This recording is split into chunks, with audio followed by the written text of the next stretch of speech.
Happy holidays, guys. Hey, this is Pia, Tom's Automotive. Hi everyone, how you guys doing? This is my buddy Kang. Hey, so we're getting ready for our Christmas trip with my family. I know some of you guys probably are too. We're just gonna cover some of the basic stuff that we do for our cars and our families before we set off on a long trip. All right. So we're gonna first start with tires, and we're gonna walk over to my wife's car, and we're gonna talk about tires. Right. Very basic.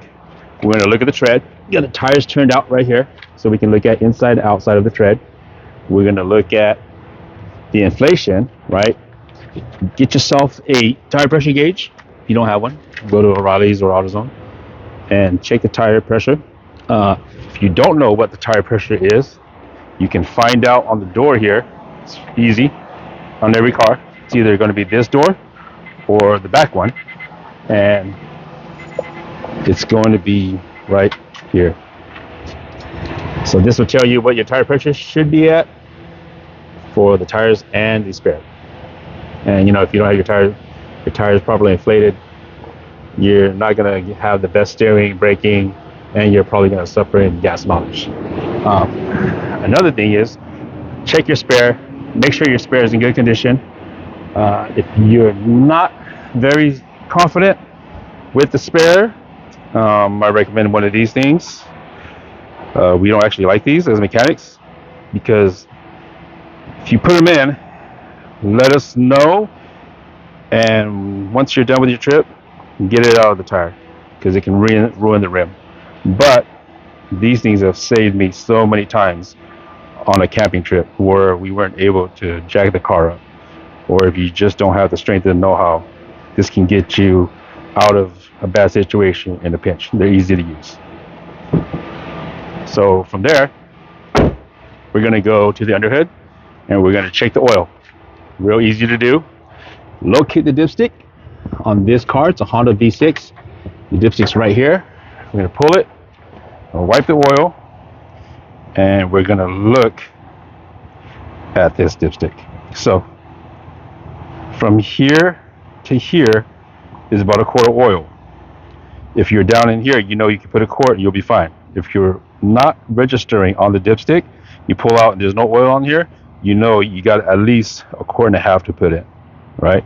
So just top your oil off. It's the best thing you can do for your car. Don't let your car run low on oil. Oil is lifeblood.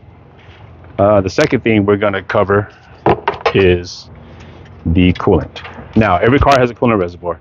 It's close to the radiator. It's in front. And there's going to be two lines.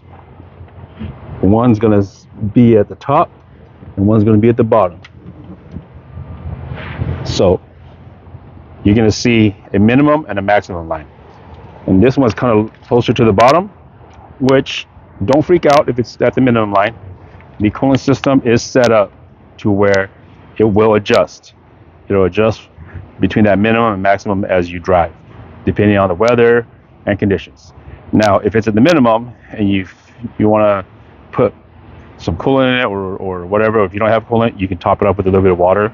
Totally fine. If you're not sure, the guys at the auto parts store, they know what coolant to put in your car. You just ask them. Never open up the radiator cap. If you've been driving, don't open the radiator cap unless this is completely empty and you want to go through here. Turn the car off and make sure it's cool to the touch before you open this. All right? It's dangerous if you open it after the car's been running. And then thirdly, we're just going to talk about brake fluid. If you look at brake fluid, there's going to be a minimum and maximum line. So minimum is down here. Yep, and some reservoirs like this one are harder to see. So you want to get a flashlight and you want to shine at it and you want to look to see where the fluid is. Or you can just open the cap. This is not under pressure. Hey. And you want to look at the reservoir. Right, so this one, it's at the maximum line. You can see here, it's pretty full. Now, don't ever let anybody top off your brake fluid reservoir. When your brakes are new, the fluid is going to be up at the full line. And as your brakes wear, the pistons are going to start moving inner towards the rotor, and the fluid will start taking up space. And as that happens, this fluid will drop. So if your fluid is close to the midline and nobody has topped off your fluid, you just left it and it's done that naturally, then you know you're getting close to needing brakes. And then you want to take it in for a brake inspection. Aside from that, you can get your battery tested. Most places will do a free battery test for you and carry some jumper cables.